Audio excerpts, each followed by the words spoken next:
Man Called Ove, Chapter 16, Part 2, page 151. She only asked once about the burns on his arms, and she had to piece together the exact circumstances of how he lost his parental home from the succinct fragments on offer when Ove reluctantly revealed what had happened. In the end, she found out how he got the scars, and when one of her girlfriends asked why she loved him, she answered that most men ran away from an inferno, but men like Ove ran into it. Ove did not meet Sonia's father more times than he could count on his fingers. The old man lived a long way north, a good way into the forest, almost as if he had consulted a map of all the population centers in the country before concluding that this was as far from other people as one could live. Sonia's mother had died in the maternity bed. Her father never remarried. "I have a woman. She's just not home at the moment," he spat out the few times anyone dared to bring up the question. Sonia moved to the local town when she started studying for her upper secondary examinations, all in humanities subjects, at a sixth form college. Her father looked at her with boundless indignation when she suggested that he might like to come with her. "What can I do there? Meet folk?" he growled. He always spoke the word folk as if it were a swear word, but Sonia let him be. Apart from her weekend visits and his monthly trip in the truck to the grocery store in the nearest village, he only had Ernest for company. Ernest was the biggest farm cat in the world. When Sonia was small, she actually thought he was a pony. He came and went in her father's house as he pleased, but he didn't live there. Where he lived, in fact, was not known to anyone. Sonia named him Ernest after Ernest Hemingway. Her father had never bothered with books. When his daughter sat reading in the newspaper at the age of 5, he wasn't so stupid that he tried to avoid doing something about it. "A girl can't read shit like that. She'll lose her head," he stated, as he pushed her towards the library counter in the village. The old librarian didn't quite know what he meant by that, but there was no doubt about the girl's quite outstanding intellect. The monthly trip to the grocery store simply had to be extended to a monthly trip to the library. The librarian and father decided together without any particular need to discuss it further. By the time Sonia passed her 12th birthday, she had read all the books, at least twice. The ones she liked, such as The Old Man and the Sea, she'd read it so many times that she lost count. So Ernest ended up being called Ernest, and no one owned him. He didn't talk, but he liked to go fishing with her father, who appreciated his qualities. They would share the catch equally once they got home. The first time Sonia brought Ove out to the old wooden house in the forest, Ove and her father sat in buttoned-up silence opposite each other, staring down at their food for almost an hour, while she tried to encourage some form of civilized conversation. Neither of the men could quite understand what they were doing there, apart from the fact that it was important to the only woman either of them cared about. They had both protested about the whole arrangement insistently and vociferously, but without success. Sonia's father was negatively disposed from the very beginning. All he knew about this boy was that he came from town, and that Sonia had mentioned that he did not like cats very much.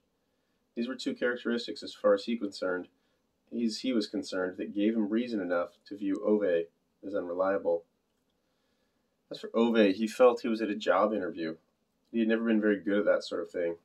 So when Sonia wasn't talking, which admittedly she did almost all the time, there was a sort of silence in the room that can only arise between a man who does not want to lose his daughter and a man who has not yet completely understood that he has been chosen to take her away from there.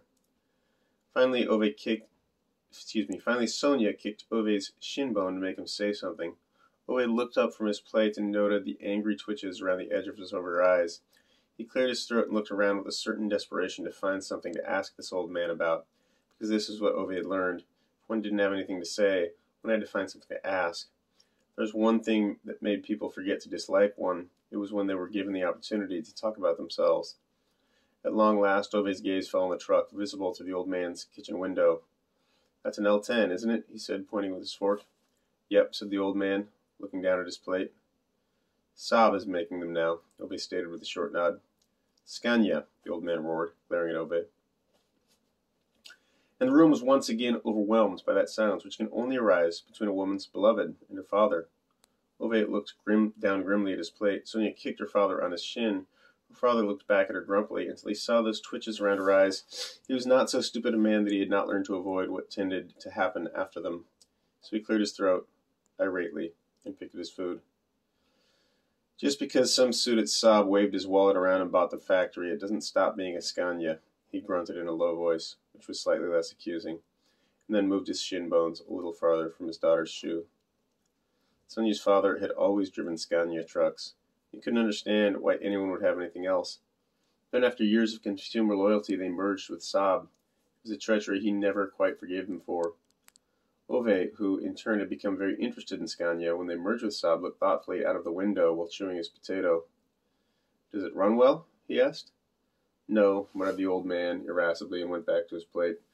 "None of their models run well. None of them are built right. Mechanics want half a fortune to fix anything on it," he added, as if he were actually explaining it to someone sitting under the table. "I can have a look at it if you let me," said Ove, and looked enthusiastic all of a sudden. It was the first time Sonia could ever remember him actually sounding enthusiastic about anything.